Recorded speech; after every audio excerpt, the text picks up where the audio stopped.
हाय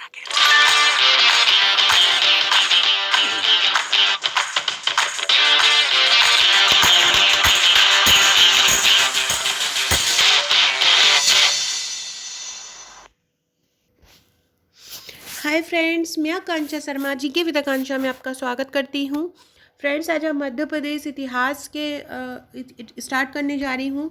topic wise अगर वस्तुनिष्ठ प्रश्न पढ़ेंगे तो हमारा ज़्यादा अच्छे से क्लियर होता जाएगा कोई भी टॉपिक। जैसे कि अभी हमने मध्य प्रदेश इतिहास लिया है, 4 से 5 दिन में हम इसको कंप्लीट कर लेंगे। देन मध्य प्रदेश भूगोल, देन मध्य प्रदेश अर्थव्यवस्था, इस प्रकार से हम करेंगे क्योंकि मध्य प्रदेश की वैकेंसीज अब आने वाली हैं।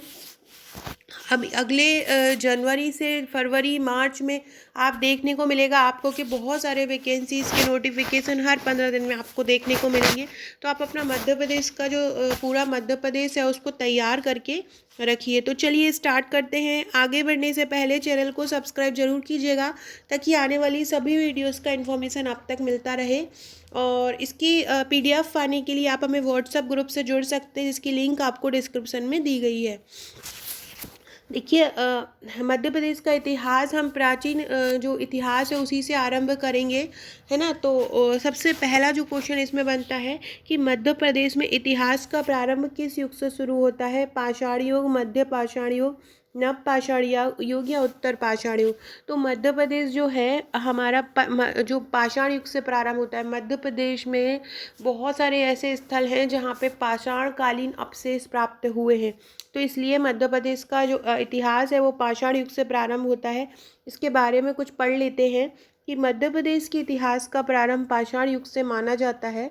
पाषाण युग के प्रमुख औजार हैं जैसे कि हस्त कुठार, नर्मदा, चंबल एवं बेतवा घाटी से प्राप्त हुए हैं।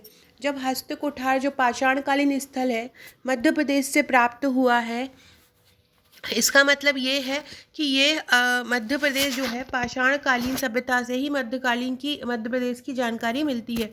अन्य औजार भी हैं जैसे कि कुल्हाड़ी, बसूला, रचक बन आदि भी मध्य प्रदेश से प्राप्त हुए हैं। तो इस प्रकार हम यह क्वेश्चन का आंसर दे सकते हैं। दूसरा क्वेश्चन है, प्रदेश का कौन सा ऐसा स्थल है जिसमें प्राग ऐतिहासिक काल में मानव की क्रीड़ा स्थली रहा है? मतलब ऐसा स्थल जो प्राक ऐतिहासिक काल, मतलब जहाँ पे लिखित जानकारी नहीं है, सबसे पुराना काल है, वहाँ पे मानव की क्रीड़ा स्थली रहा है, मानव रहा है वहाँ पे। तो भीमबेटका है, कायथा है, आदमगढ़ है या एरन है? देखिए, भीमबेटका रायसेन में है, कायथा उज्जैन में है, एरन सागर में है और आदमगढ़ होशंगाबाद में। तो आदमगढ़ होशंगाबाद से ही ऐसे प्रमाण मिले हैं कि ये प्राग ऐतिहासिक काल में मानव की कार्य क्रीड़ा स्थली रहा है। इसके बारे में पढ़ लेते हैं हम। आदमगढ़ होशंगाबाद यह मध्य पाषाणकालीन स्थल है। होशंगाबाद के निकट नर्मदा तट पर स्थित आदमगढ़ प्राग ऐतिहासिक काल मानव की क्रीड़ा स्थली रहा है।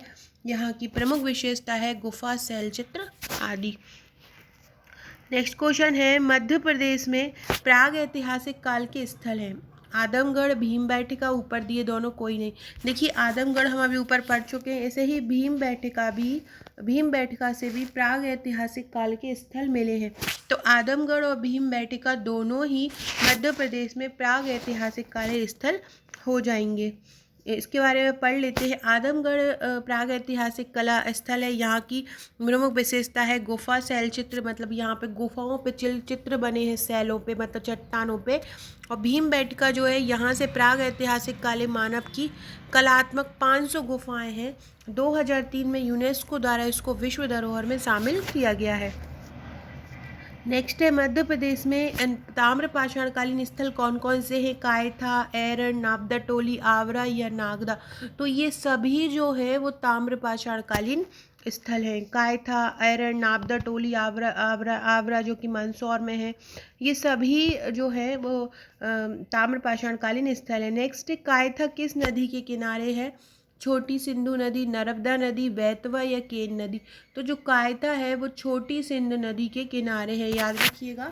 कायथा किस नदी के तट पर है? छोटी सिंधु नदी के तट पर है। कायता एक ताम्रपाषाणकालीन बस्ती है जो मध्य प्रदेश के उज्जैन जिले के सिंधु नदी के तट पर है। यह पहली ताम्रपाषाणकालीन बस्ती है। ताम्रकालीन बस्ती कायथा किस महान पुरुष की जन्मभूमि है? ये भी बहुत इंपॉर्टेंट क्वेश्चन है। तो क्वेश्चन है कालिदास, महाखालाल चतुर्वेदी, भीमराव अम्बेडकर या बराहमिहिर।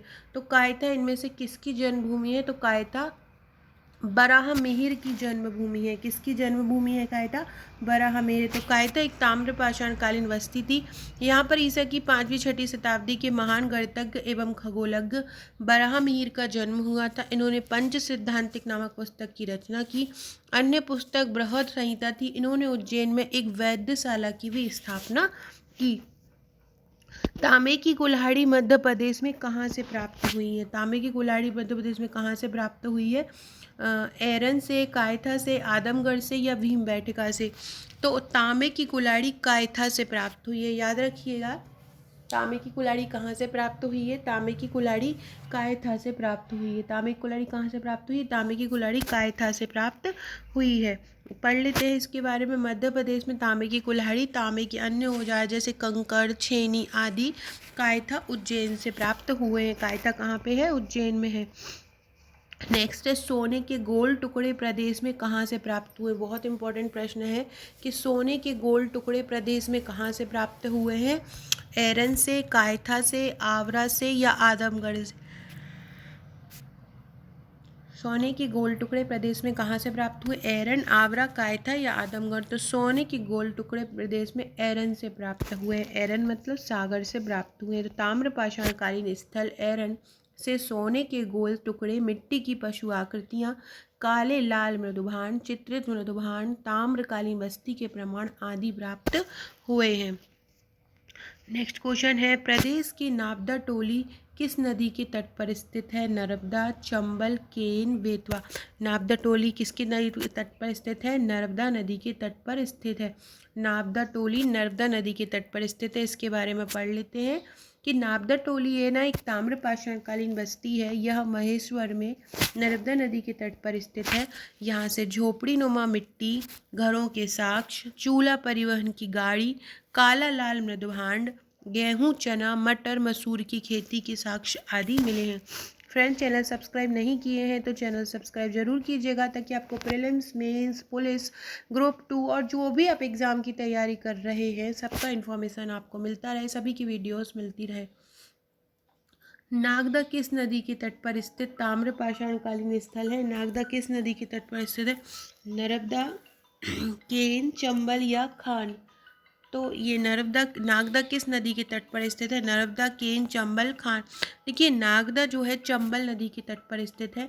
नागदा यह भी एक ताम्रपाषाणकालीन बस्ती है।